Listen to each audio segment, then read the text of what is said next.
Yo, what's going on? It's your boy, Big Wavy Roy Johnson here. This is the professional Nathan Cruz. Yo, this is Man Like Doris. Hi, this is Tom Thurber. This is Benji. This is the Asian sensation Kanji. This is the Nightmare Fuel Hustle Malone. This is Joe Rage, the Heavyweight Classic. This is Mad Dog O'Doherty. This is Tonga. I'm the Breaker, Carl Kingsley. This is the infamous Cameron Solis, and you're listening You're listening to Broken but Glorious. Broken but Glorious. To Broken but Glorious podcast, because like me, you are head to toe a pro.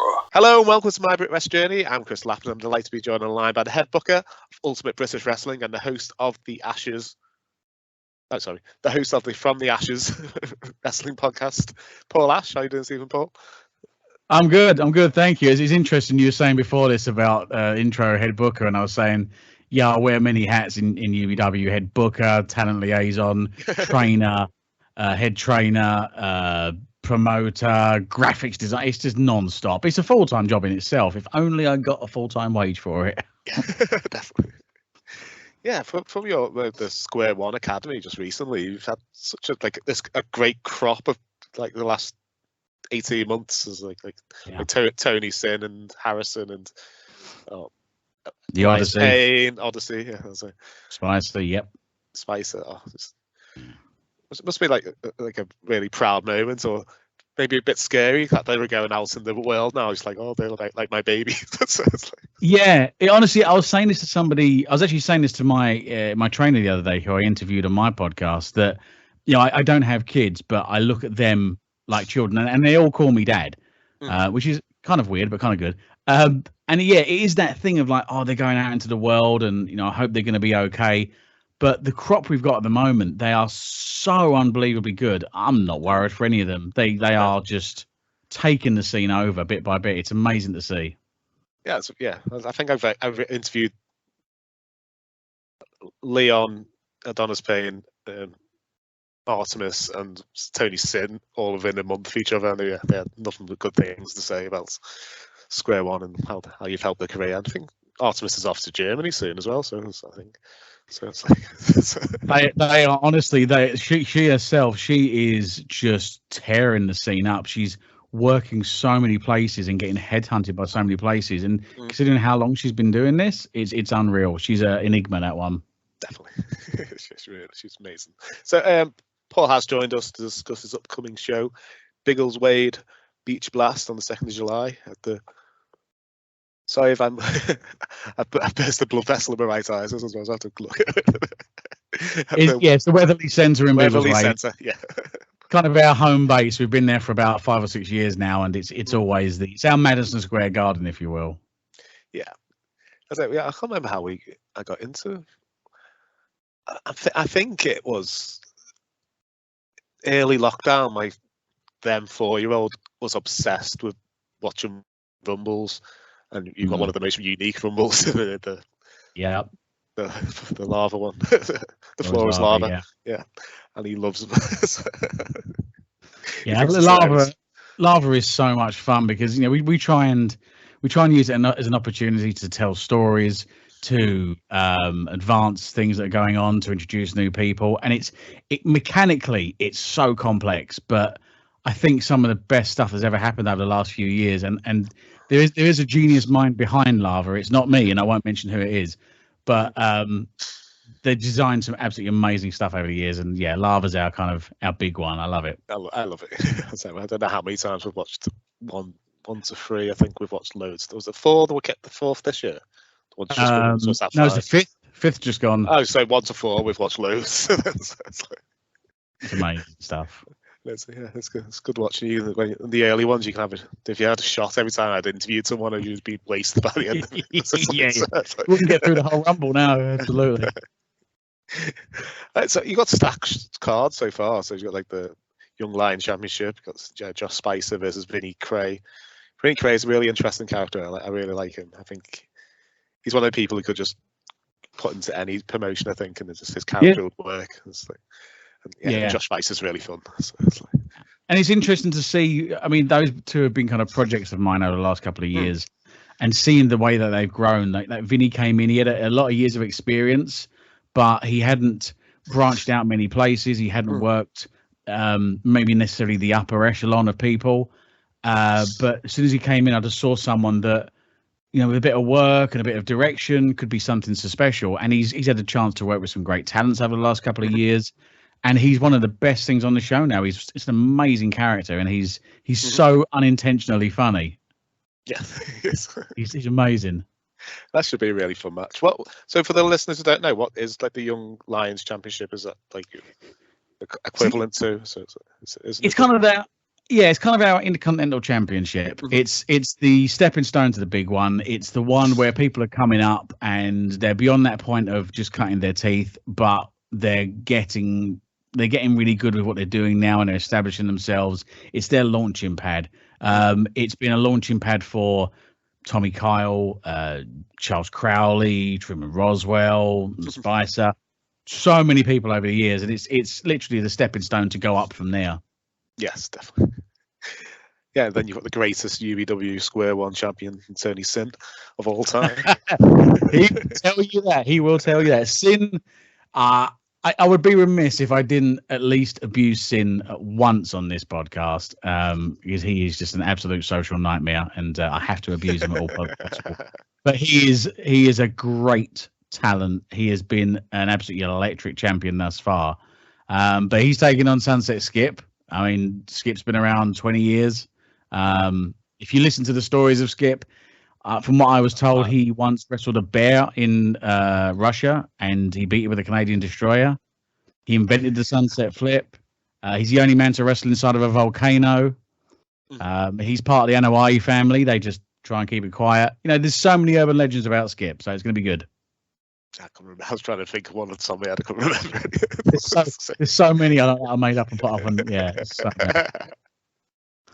Yes, Sin's a great character. I've even offered to be one. If he ever did like a faction with a lackey, and he just needed a lackey, well, he has got his druids, and he has a rotating group of druids, so you never know. Yeah, that'd be great. So the SquareOne Championship is your Academy Championship. So yes, that's for So people breaking through. Again, it's been a launch pad for various people before they move up to the more main roster, if you will.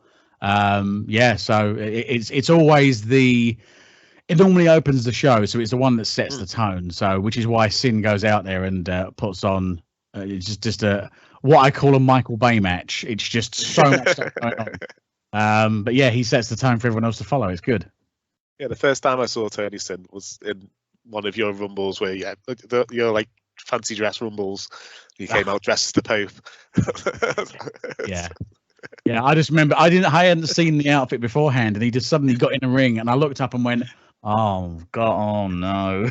Pope outfit is amazing. You won the last one, didn't you? You dressed as a Christmas tree. Yes, I did. Yes. Yeah. Is that because did you do an Iron Sheik? You literally couldn't get thrown out. Yeah. The decision was made that day. Well, we can't throw him over, so he'll have to win it. Yeah. It's great. So I was like, "Yep, perfect." Put myself into this one. The amount of times we've watched the one where Buzz Lightyear wins, I've no idea how many times we've watched that much. Yeah, that was the kids loved that. It was so good. It's funny. He's going through a slight obsession phase, and then you have rumbles, and then you have superheroes in it as well, and a crayon randomly. Yeah, that's the best thing. NXT's Stevie Turner, the superstar in herself, Stardom star, NXT star, and she was a green crayon. Yeah, it's amazing. Yeah, such a fun match. As I say, I have no idea. When the Invisible Man comes in, that's his favourite part. Is yeah, so much fun doing that. So much fun. Crowley is a dinosaur, just insanity. Was it Crowley's the dinosaur? Crowley was a dinosaur. He was also the gorilla, it led to a hilarious moment of his head slipping around so he couldn't see. Mm-hmm. So he was just spearing people without being able to see anything. It was just chaos, utter chaos. Yeah, such a fun match. Now you do that, Matt. That's a charity show every year, isn't it? Yes, yeah. Spectrum, who we work with up in Cambridge, for the children with life-limiting conditions, neurological conditions, and such. We work with them every year. We do either either Halloween or Christmas, kind of alternating it. And it's just a great big fundraiser. It's just so much fun. Yeah, we loved watching that. The final match has been officially announced. You've got your UBW Women's Championship tournament. Yeah, so it's the tournament which is going to be culminated in September at the 10th anniversary show, and we've got 2 of the 4 first round matches on this show. So we've announced one, which is going to be Darcy Stone and Kira Chimera. Kira Chimera's debut with us. Kira's an amazing talent who's known across the UK, known across France, known across Europe. She's a destruction machine, and Darcy the Firecracker is fantastic, but it's going to be a challenge for her, that's for sure. Definitely. Yeah. It's 2 girls I've not happened to see live, but I've heard a lot of good things about Kira Chimera. So, both very, very good. Yeah, and can you announce any other matches? Yeah, I might as well drop the bomb right now because the graphics are going out in the next day or 2 anyway. So there's 3 other matches. So we've got which will now be the 3rd match in the women's first round, which will be Aluna Blue going up against a to be announced opponent. We're going to keep that quiet until last minute. Oh, amazing. But Luna's worked with us before. Luna's she's so hot at the moment in terms of who places she's working, getting her name out there. She's across, I think she's in Germany at the moment. Just incredible year she's having. So looking forward to seeing that one. Then we're also going to be having Sunset Skip going up against Ian Rosario. Ooh. So the master of the territory against the Pride of Portugal. That'll be interesting. Yes. 2 big. It's going to be like Big E Langston's big meaty men slapping meat. Yeah. That's what that one's going to be. And then the last one will be the main event, which is going to be Levi defending against Memes. Ooh. Memes has worked his way into a main event spot. Yes. I'm loving heel Memes. I didn't when he turned heel, I was like, oh, I don't know if this is gonna work. He was such like a fan favorite. Like the whole promotion seems to be built around this face. Yeah, I wasn't sold at first. I wasn't sold on it working, but yeah, boy, did it. Yeah. Yeah, and the meme team was one of the best things of last year and into this year. It was just so over, so good. Yeah, I really liked it. Yeah, it was, I got to. It was when I interviewed Crowley when I was researching for him. And it was just when Show Memes, was that the tag team? Yep, Show Memes. Yeah, it was when they exploded. Same thing. So imploded. Yeah, so he came out. Yeah, that was an amazing night. We made kids cry, and it was so difficult thing as a promoter because part of you is like, oh no, there's kids crying, and then the other part of you is the booker's going, yeah, we've made kids cry. Very difficult mix. Yeah, because if somebody's that invested in your show, you know you're doing something really well. So yeah, absolutely. Yeah, I've made one appearance on a show.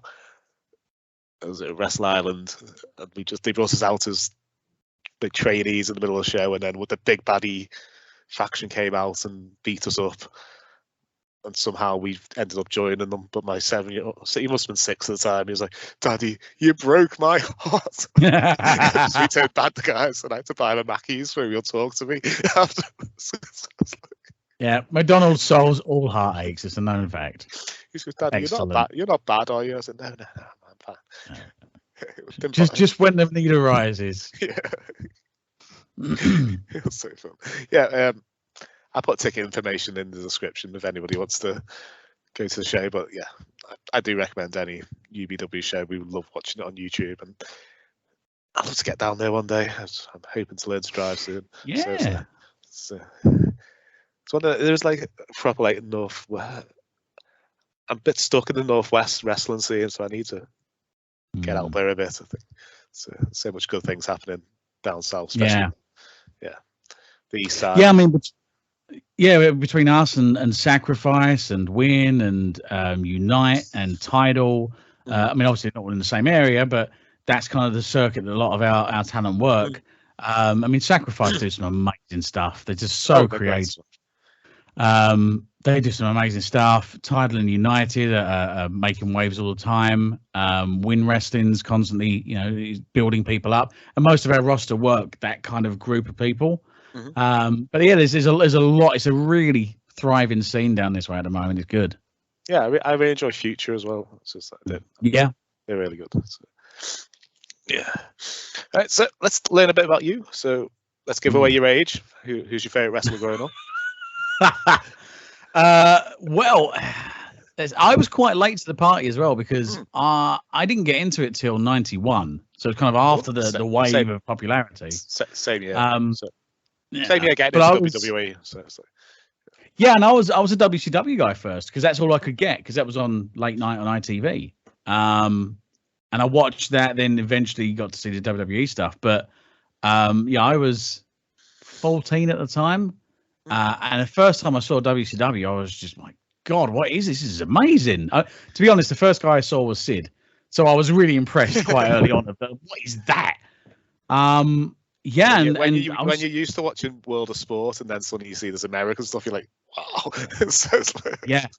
But that's the thing, like, you know, growing up, I'd seen bits of it and I'd seen Daddy and Haystacks and I'd seen, you know, your Johnny Saints of the world and such. And all of a sudden you're seeing Sid, you're seeing Ron Simmons, you're Butch Reed, and you're like, well, this is a bit different. And there was all these just monster human beings. And I was just really hooked straight away. And it was obviously WCW wasn't as much soap opera and as much drama and as much glitz and glamour. But I was just drawn to the characters and the heroes and villains dynamic. And then first time I saw WWF, which was WrestleMania 8, Jesus, what is this? This is unreal. I've never seen this many people before. And it just kind of went from there. And I literally, for the first, I'd say 10 years, I didn't miss a single episode of wrestling programming ever. Oh, wow. Everything possible. Every magazine. I tried to learn everything imaginable. And it was just, it was my obsession. Yeah, still got my WrestleMania 8 VHS over there. Don't have a VHS player anymore, but I'm never going to get rid of it. I've got a combination TV and VHS sitting right next to me for the pure purpose. I have things like this. Oh, yes. I don't know if it'll show up. Pride and joy. I don't know if it'll show up on there because I've got my background on. I've got wrestling. Oh, nice. Yeah, I saw on Flash Free. Rumble 89, yeah. WrestleMania 8, yeah. I had more back in the day, but I don't know what happened to them over the years. So, yeah, I got same year. Well, that was when we got Sky. So that's when I started watching it regularly. But we used to get random video from the video shop, so I never watched it in order. So I had no clue whatever was happening. No. Yeah. But we used to just go for the video shop. And, I used to love it. Yeah. Macho Man was my favorite growing up. So. Was he? Oh, awesome! Yeah, I was the first few guys that I was just taken with were Vader, even though he was a bad guy. Vader, Scott Steiner. What's that? I love Vader now. When I create myself on Joel's wrestling game, I always pick Vader as my moves. So it's like I think he was the unstoppable villain. Like, you know, everyone loves Darth Vader. Everyone likes kind of Thanos as a villain because they just seem unbeatable, and that's what Vader had. But it was him. It was Scott Steiner because the Steiner brothers were just incredible. And then when I first got into the WWF, it was the Ultimate Warrior. It's just this is a man wearing tassels and clearly on a tremendous amount of mind-altering drugs. How can you not love that? Yeah, he wasn't the greatest wrestler in the world, but if you can cut them promos and make that much money without being a great wrestler, you got. He was. I always say to people, there's a massive difference between being a great wrestler and being a great worker. He wasn't a great wrestler, but he was a great worker. As in, he pulled people in, he got people interested, he sold tickets, he sold merch, and people still remember him now. That's a worker, getting the most amount of money for what you do with what you have. So yeah, he was a tremendous worker in that sense. You just have to have it in context of you're never going to see a 45-minute classic with him. I can still quite happily go back and watch Hogan versus Warrior. Oh yeah. The first 5 minutes was just some clothesline each other and bouncing off each other. Like it's not a technical masterpiece, but it's what for them they built it up to where they could just run into each other and everyone's like, yeah. It was an epic Clash of the Titans match, and that's what it needed to be. Yeah, I've liked going back and hearing like Vince McMahon was so scared that it wouldn't work. The title type of thing. I was like, yeah, it's brilliant. was amazing. So what prompted you to do on sites and get in the ring yourself? A young man named Philip Bedwell. So myself and Phil have been friends now for coming up on 30 years next year. We met at school, both had a love for wrestling, and we just hung out, watched every bit of wrestling possible. He was into tape trading, so I got my first exposure to ECW, to Japan, to All Japan Women, and it was just great. We just enjoyed being fans. And then we had an opportunity one time to go to Hammerlock, which was based in Kent. They were doing an all weekender, 2-day weekender, training school, learn to do this. And I thought, well, I've got no athletic ability. I was never any good at sports at school. I'm not particularly outgoing. This is literally nothing of this makes sense to do it. Let's go. And yeah, just did it it was one of those kind of like, if I want to do it, because if I don't do it, I'll always regret never having done it. And yeah, after the first 2 days, I was hooked. I was like, we got to run this as far as we can, mate, and see what we can do with it. Yeah, I say I've been training just over a year. So starting when you're 40 is not probably the greatest idea, but my son really wanted to do it, and yeah, so I went with him. But I was about 17 stone when I started. I weighed myself the other day. I'm 14.9 now. So fantastic. So absolutely, yeah. Which I put down to wrestling training as well. Yeah. It's also mental health as well. I think it's just a great. I absolutely love it. I always say this to people, like, you know, it's got a multitude of benefits. On a mental health level, it's great because it's escapism from the real everything else every day. You work a 40-hour-a-week job. You got to answer to somebody else. You got to take orders, etc. In wrestling, you can go and you can let all that fly away. You can be that character you don't like. You can be the character you want to be. But it's just a community of people, and you're just letting loose. You're having fun. You're getting to play a superhero or a supervillain, and it's exercise. It's social. It's everything. Yeah, I think for the first 2 or 3 months, because I was so unfit when I started. I was knackered after the warm-ups. I couldn't really learn anything, but getting to that basic level of fitness you need really helped me. Now, I think maybe get to jump into the advanced class soon. I reckon I could. Maybe. You will. Yeah, you will. So, honestly, when it comes to like that kind of stuff, it's all about attitude's the right word. It's just putting the effort in and having the right mindset. I've had people come up to, because I do the intermediate classes now and advanced. I don't do the beginners anymore, but I've had people that have come up from the beginners and they either click straight away or they don't. And it's all down to that up there. It's all down to the attitude. And I've had people come in that have almost no athletic ability. Fine. We'll get you to be the best version of you. I don't want you to be Dean Malenko. I don't want you to be Shawn Michaels. Let's make you the best version of you. And you can have, you know, you've got people out there that fitness is off the charts. Tommy Kyle's a great example, just a machine.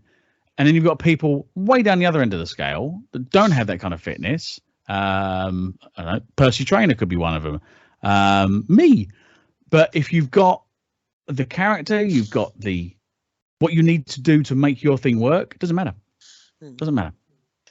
Yeah, my goal to begin with was because everybody else was a lot younger than me. Just keep up with these people to begin with. Yeah. And now it's like,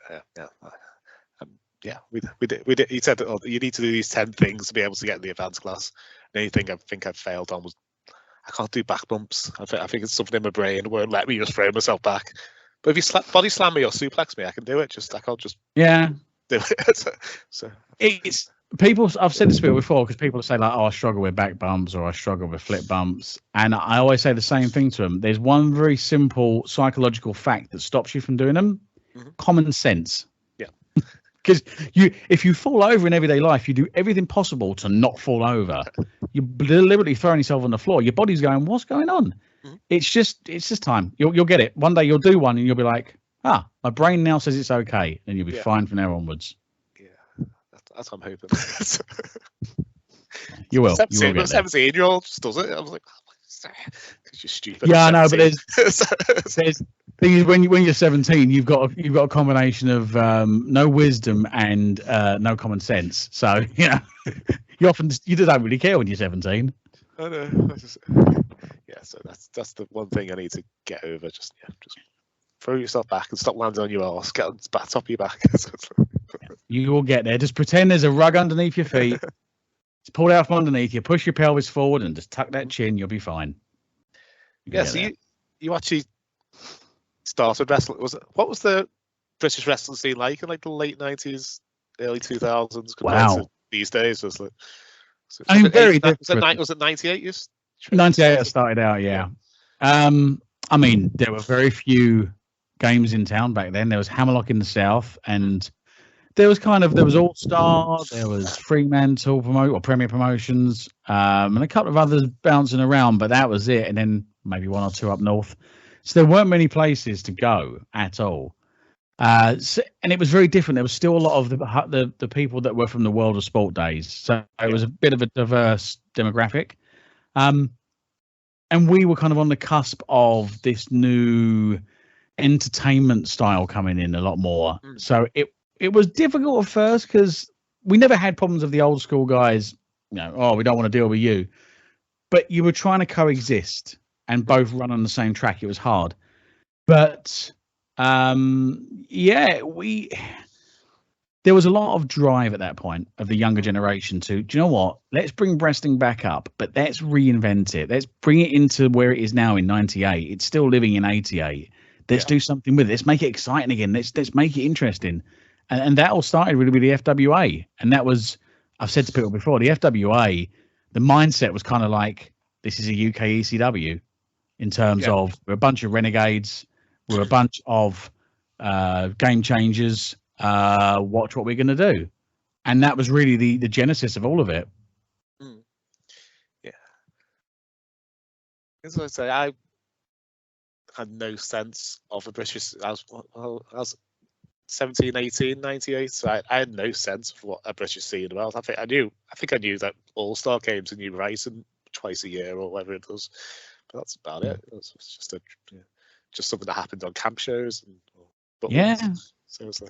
I mean, at that point, it was still the dying days of the tribute shows where you'd have like, I saw one with like UK Undertaker, who was 5'10" and did Hurricane Ranas, and you thought, hold on a minute, you're not really doing that gimmick justice. But you had things like that, and it was mostly the tribute shows at that point because it was really kind of the dying embers of what was going on. So it was a very weird landscape. Yeah, it was. Because everyone seems to say that like 2013 was like this epic year for British wrestling. So when did you feel that there was this big wave of British wrestlers back type of thing? There's been many. That's the thing. People tend to work from the perspective of where they've been aware of things. People look through a lens. I've seen multiple waves over the years. So in 2001, 2002, the FWA, I mean, bearing in mind, they were on Bravo TV, which was one of the premier satellite channels at the time. Channel 4, they were in documentaries. We had a weekly TV show down on the Portsmouth channel. Oh, wow. A lot of the guys were working across Europe. So the FWA spiked big.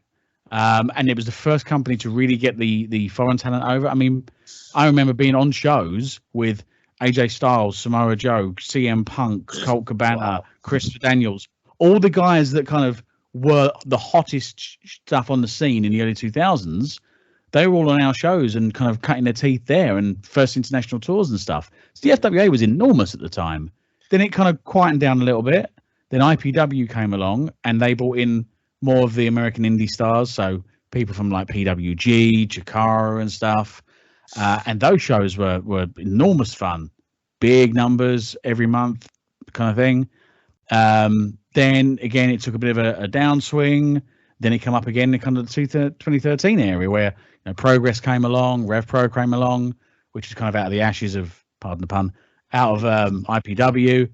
So yeah, I've seen that over the years. There's been multiple. So yeah, while there was that spike, there's been other spikes before and even bigger in some ways. Yeah, I was a bit late to see that. I think we went to my first Brit Rest show 2017.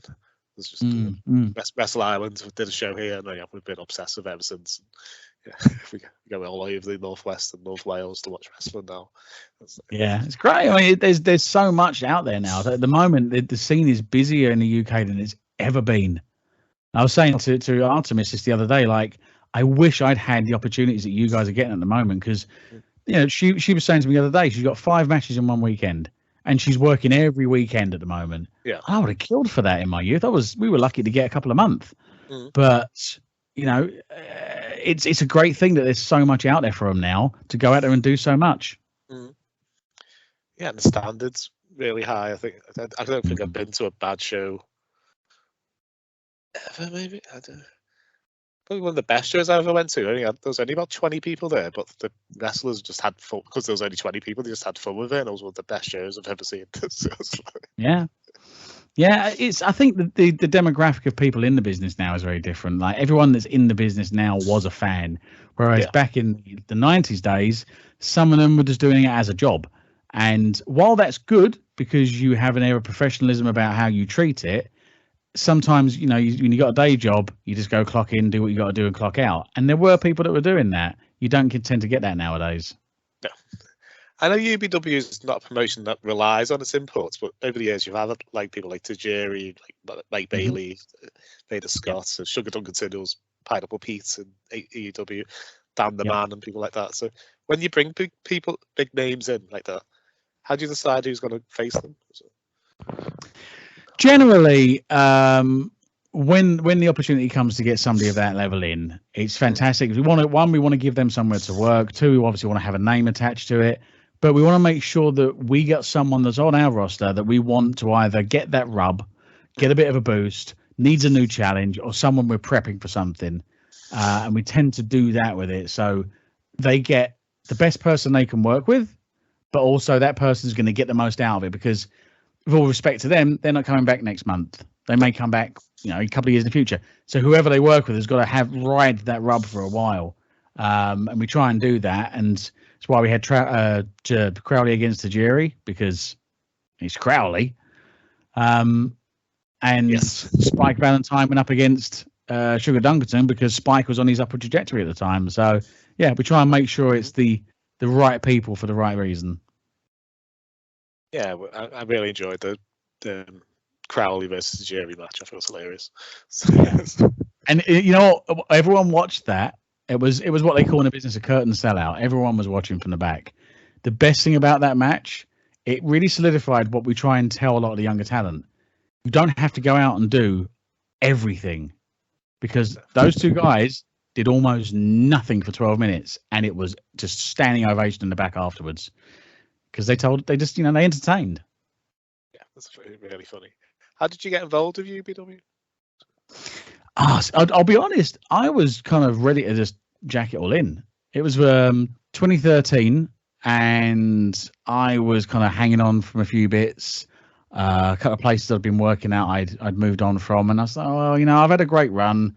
Maybe I need a new chapter in my life. And then one of my friends, or actually Skip, was running a training school in Hitchin, me and Skip had started a school beforehand, but then I'd moved away from that school. It had fallen down for one reason or another. Skip started a new one, and he met up with the people that started off UBW, Hugo Bloom being one of them. Yes. And they basically said, we want to start running shows in this area because this area has nothing. We want to bring wrestling to Hertfordshire. So they partnered with the school. And then I heard about it, and they said, you need to be on board, you and Phil, get the breed in. We did. And then did a couple of shows. And then after that, they basically said, we need a bit of help with structuring things, booking, planning and stuff. Well, I've got some experience in doing that for multiple places. And it kind of just went from there. And then I was a mixture of talent and booking. And now I do everything possible. It's just kind of gone like that. It wasn't Skip, under his Rich and Famous gimmick, your first champion as well? So he was indeed, yeah. So how did you go about picking him as the first champion? So that was before I was on the booking side. Otherwise, I'd never would have given him the belt. No. But I don't know. I don't know what the decision was, but he was certainly the right person for it. We wanted to make sure that it was a babyface champion at the start. He was the most experienced. It was right for him to be the guy. And I actually I helped them structure what they did with the final couple of matches. And I ripped off something that I'd done about 5 years previous for somewhere else. Did the exact same angle, the exact same structure, and it worked really well. And it was, it was a great kickoff to the whole thing. Yeah, I love Skip. It's great. Yeah, I loved his quizzes he was doing during lockdown. He's on a Thursday nights. Yeah, honestly, I don't think I've said this to him before, but I don't think he realizes how therapeutic they were for people that were slowly losing their mind. I was, but that kind of thing really helped a lot of people stay sane. Yeah, well, it's like the family we watch. I'm just watching my phone like that. It's watching Skip. Tremendous fun. So competitive as well. Yeah. Yeah, so away from, I was just away from wrestling, you host a podcast, but so it's still a wrestling podcast. But tell us about From the Ashes. Yeah, so again, much like many people, when we got to COVID, we thought, I'm bored, I'll start a podcast. And I'm a man in my 40s, and every man when he gets to 40 nowadays goes, I'm going to start a podcast. So I did it kind of to fill the gap because we weren't doing shows, I wasn't doing training, and I was really struggling with wrestling in my life. But also I wanted it mainly to be a platform so before like you were around, before Jonas was around, there was nothing to really get those youngsters that were still trying to get their name out there, get them known to people. So I wanted to give them a platform to talk about their journey so far, what they've done, what they've achieved, what they're looking at, and dig into who they were as a person, to kind of get that out into the ether and people start learning about them, ready for when we go back to doing wrestling shows, then maybe there's a bit of something behind it. And it was, that, and to keep me sane. And I've had a purpose with it. It was kind of like structured to bring people into it that are the up and comers, have chats with old friends, and then kind of have some follow-up conversations as well. And it's been great fun. It's designed as just like, let's have a chit chat and talk about bits on the road. And it's tremendous fun. I love doing it. Yeah, exactly. When it did start, I kind of just interviewed anyone who would say yes. But I love them. I did enjoy interviewing Americans, but I don't like interviewing people at 2 o'clock in the morning. So I was at my age. Yeah, I get that. Yeah, and I found the enthusiasm of the young British wrestlers was just so infectious. I was like, yes, this is what I want my focus to be. So then it evolved into my Brit Wrest journey. So people can just talk about that. But start off, you talk about your fandom to your first match, and it's kind of just took off. Yeah. One thing you'll find is wrestlers love talking, especially about themselves. Wrestlers love it. Yeah, wrestling fans love talking about wrestling, but if you get to talk about yourself as well, it's good. It's really good. Yeah, I'll say I really love it. Sometimes people are semi in character, and take me first, always in character, and so it's yeah. There is no line with Tate. Tate is Tate 24/7. Yeah. But no, it's great seeing it. I always try and catch them when you post them up, and it's great because it's the same kind of thing. It's giving a voice to these people, and it's people always message me and tell me, like my guys, and oh, I'm going to be on Brit Wrest Journey. I'm like, great, make sure you mention me. But it's good because it's just getting you out there, and it's having a good kind of relaxed conversation. It's great for them. Yeah, I really enjoyed it because I did try and focus. I'll maybe do a month or 6 weeks from this one promotion, and then move on to a different promotion. I know just be talking about the wrestlers, but you kind of learn about the promotion and the schools as well. If you interview a few people in a row, and hopefully it gets a few listeners that stay with you because you've interviewed a lot of people in a row from the people they like. But, absolutely. It's I really want. So, UBW and Sacrifice, and that I really enjoy watching them on YouTube, and I want to get down there at some point. Yeah, it'd be good to do. I'll try and find a weekend where maybe we've got both of us on at the same time of the weekend. Quite often us and Sacrifice run similar times. So just come down, get a premiere in, and come watch both of us. That's the idea. Are you still having your feud as promotions? Is it? That was no, we did that. I'm hopeful that we can do another one. Last time we did one, I ended up taking a stunner from Ref Nick, which still owe him for that. But it was great. It was just it's so much fun to do that kind of interpromotional thing because you get to really test what people can do. Yeah. Because there's always a little bit of pride involved in it as well, but people get to step out their own comfort boxes. It's great to do. Yeah, we just didn't know if Truman Roswell was going to be on Team Sacrifice or Team UBW. That was great. Right, so if you're promoted for a day, promoting an event, so using wrestlers you've either worked or trained with, wrestlers are associated to you in some way. If I give you a match type, you tell me who you put in that match. Go for it. Cool. And as it's your card, every match can be intergender, 3-way, 4-way, 5-way. Throw a stupid stipulation on if you want it. Sure, yeah. Completely Cool. up to you. Yeah, go Cool. for So it. what would be your opening contest to get the crowd excited? So I was thinking for the opener, what did I put down? So I was doing this earlier today.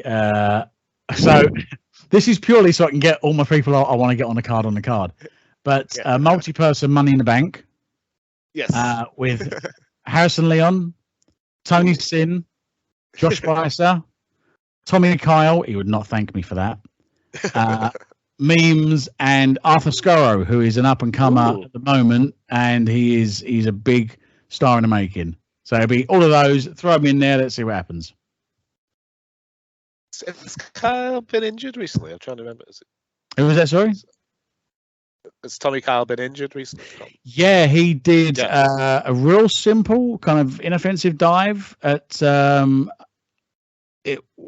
forget which promotion it was now. I remember it in a minute. Landed awkwardly and broke his leg below the knee. So just clean break. So he's been out rehabbing that, but he literally just yesterday got cleared for return to action. Oh, amazing. That's great. So he's itching to get back in there. He seems to have got really buff. He's one of them people over lockdown seem to have went. Yeah, he really put the work in and put it in. Yeah. Yeah, he got a lot of bit muscle behind his hair and chest. Definitely. That'll be a great match. I'd really like to watch that. A comedy style match. So. This was an easy one. Skip and Vinny. Yes. Easily. Skip is fantastic at comedy because he knows all the same comedy tricks that I do, and we have very similar tastes in that. And Vinny is pluggable in with anybody, and Vinny and Skip have worked before and they had great chemistry. So yeah, absolutely those two. Definitely. That'll be fun. Your women's title match? So this is a mix. So Artemis, of course, the absolute best going right now, against somebody from the past, a wrestler from, I think, when was she around now? It would have been the mid-2000s, Sky. So Sky was my first protege. So I trained her up, and she trained up at drop kicks and went on to work, all the John Coppin shows, drop kicks. She was the first woman to appear on a 1PW card along with cheerleader Melissa, IPW, various other places. And she also was one of the ones that went to the States with me to train with Dave Taylor and work with Benoit and Regal. So, yeah, she was fantastic. But her and Artemis would be, because they were both suplex masters. So that'd be a dream match for me. What happened to her? She was it mid 2010s kind of area. She got an opportunity to go to the army, which was something she was interested in. She was in the territorial army. She got posted out to Afghanistan. She was actually a bomb disposal expert, which was insane. And she did a few tours with that, and she had a great time with that. But obviously, wrestling had to go by the wayside for that. And she's now settled down with a family, and she loved her time with it, but she's enjoying her new life more. Yeah. Oh, amazing. Glad to hear that. What about your mid-card title match, so your workhorse title? That, again, a mixture of two generations. Ricky Calvey, who is, in my opinion, one of the best in the business today. Me and Skip call him the Bobby Eaton of UBW. And what that basically meant is Bobby Eaton is always spoken of as the guy who could work with anyone, who was just bulletproof in his work, what he did. And he would always be the guy you could rely on. That's Calvey. He's Bobby Eaton with character on top. He is unbelievably good, and he hasn't even come close to hitting his potential yet. No, but I would put it should be in more places. Yeah, he's doing Sacrifice now. He's doing Los Palominos at Sacrifice. He does a couple other places. But yeah, it's my intention for the next 12 months to help boost him up another level, because he's so good and he's so humble as well. But I would have him against my old trainer, Justin Richards. So the man who trained me, he was FWA champion. He was EWW champion, amateur wrestling national champion.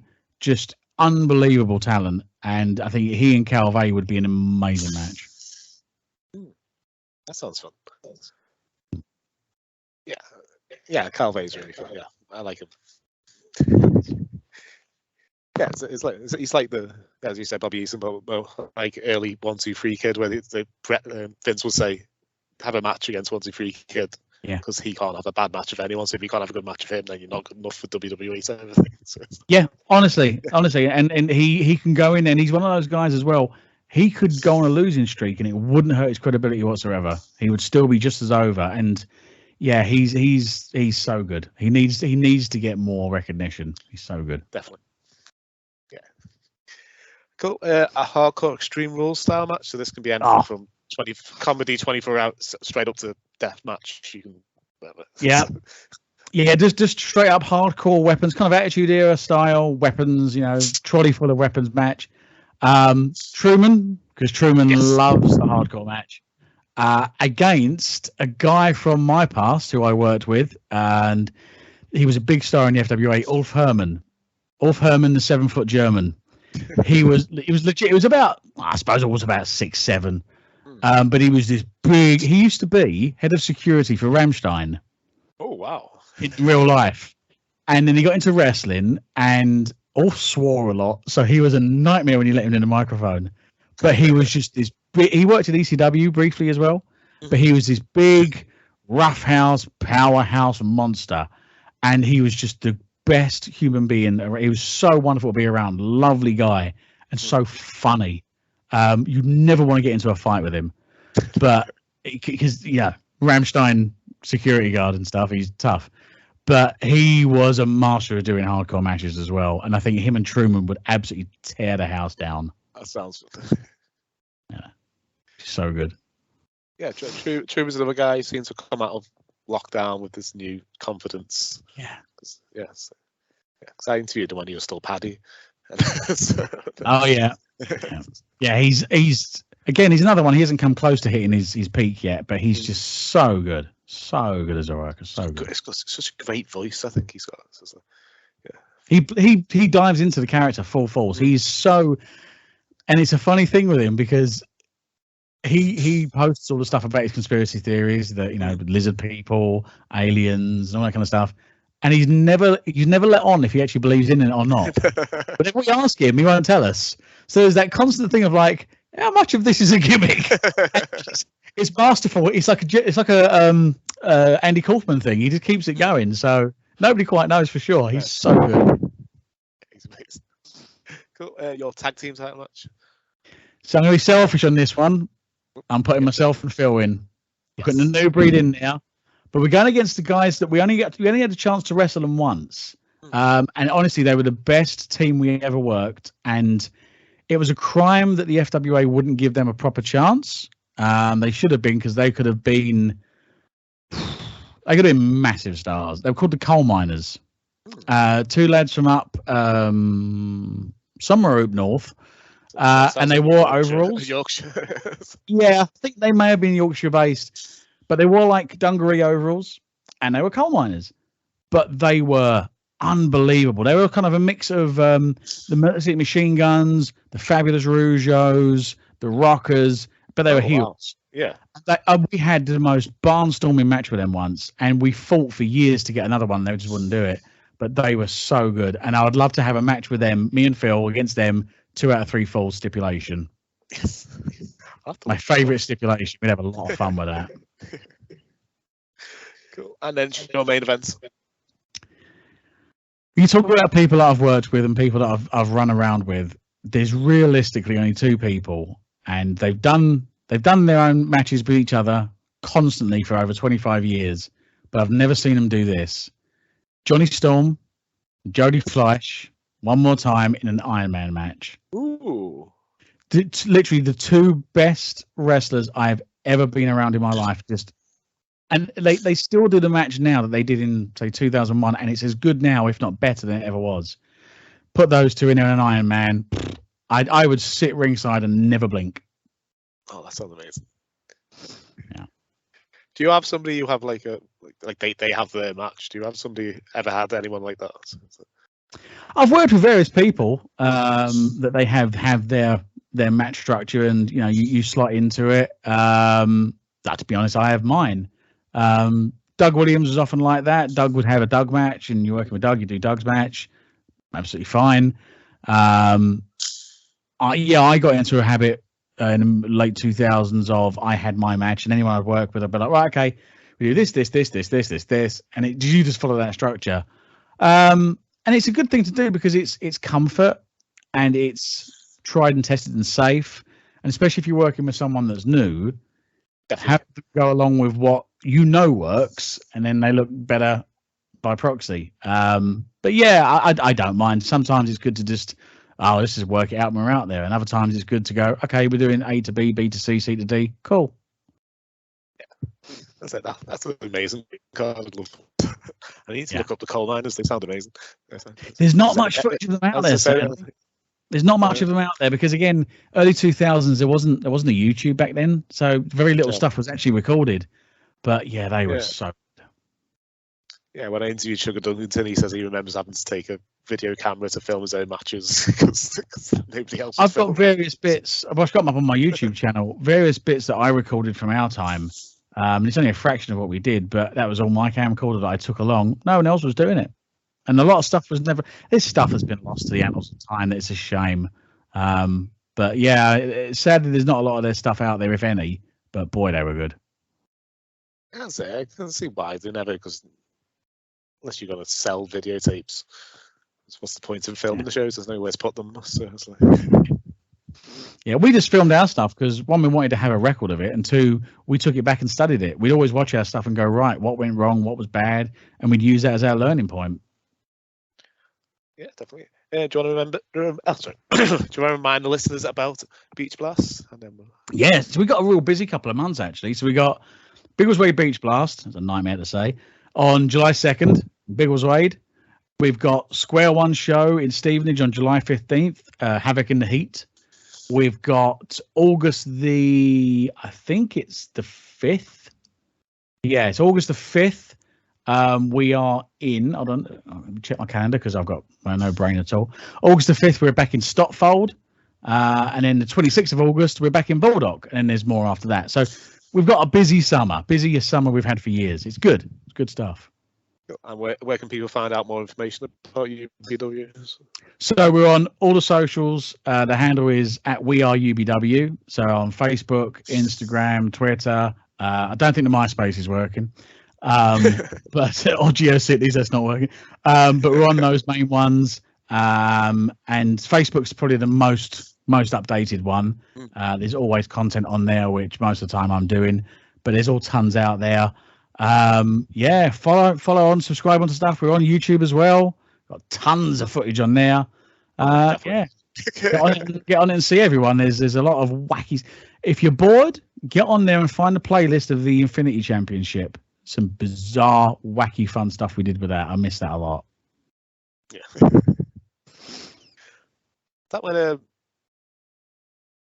his name's Jethro. Yep, Jethro was a multi-time champion. Yep, it was the whole Scott Steiner or Scott Steiner was actually the legit champion of the